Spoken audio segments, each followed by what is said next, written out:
उन्होंने हर चीज का रिकॉर्ड तोड़ दिया है और कोई उनकी बात का न एतबार है न भरोसा है। मैं शुरू से कह रहा था कि नीतीश कुमार फिर से बीजेपी में जाएंगे, मगर लोग हमारी बात को यकीन नहीं कर रहे थे। बिहार की राजनीति अब जलेबी की तरह होती जा रही है, जिसे समझ पाना बेहद मुश्किल हो चला है। बिहार की जनता समझ नहीं पा रही कि कौन विपक्ष है और कौन सत्ताधारी पार्टी।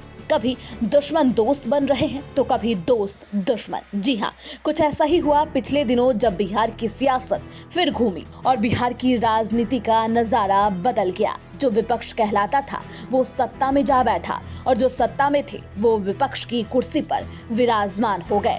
बिहार के सीएम नीतीश कुमार ने एक बार फिर अपने स्वभाव के अनुरूप पाला बदल लिया है। लोकसभा चुनाव से पहले उन्होंने एक बार फिर एनडीए का दामन थामा है। नीतीश 9वीं बार बिहार के मुख्यमंत्री के रूप में शपथ लिए हैं। वहीं बिहार की राजनीति में ये सियासी उठापटक को देख एक शख्स बौखला उठा है और पीएम मोदी, सीएम नीतीश कुमार और तेजस्वी यादव को माफी मांगने के लिए कहा है।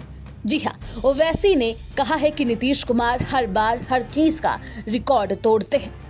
नीतीश कुमार को, तेजस्वी यादव को और देश के वजीर आजम नरेंद्र मोदी को, तीनों को बिहार की जनता से माफी चाहनी चाहिए।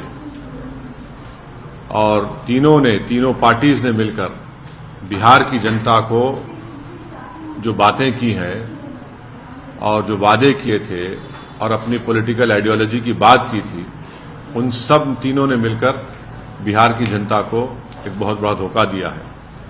और यकीनन इसमें सबसे बड़ा रोल है नीतीश कुमार का। नीतीश कुमार कल तक हमको गाली देते थे कि ओवैसी बी टीम है। अब नीतीश कुमार को शर्म नहीं आती उसी जगह पर जाकर बैठने के लिए जहां पर हम पर इल्जाम लगाते थे।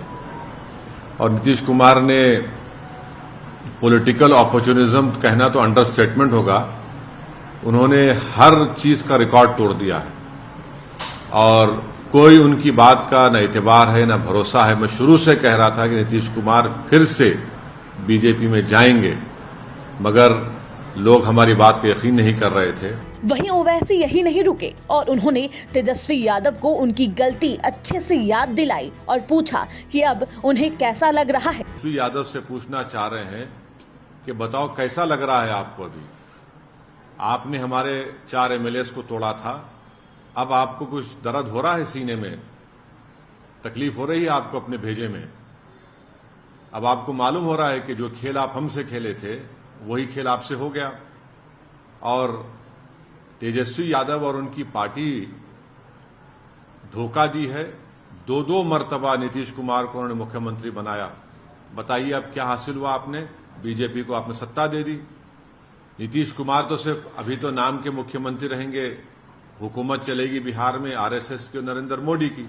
असदुद्दीन ओवैसी यही नहीं रुके, उन्होंने भारतीय जनता पार्टी और साथ ही पीएम मोदी पर भी निशाना साधा और कई बातें बीजेपी को याद दिलाई और नसीहत भी दे डाली। बहरहाल ये जो सियासी उठापटक बिहार में हो रहा है उससे सभी अवगत हैं और सभी को याद है कि बिहार की राजनीति का सफर अभी तक कैसा रहा है। लेकिन देखना होगा कि पूर्व उप मुख्यमंत्री तेजस्वी यादव इस याद से कुछ सीखते हैं या फिर नहीं। Bureau report, TV7 Bharat.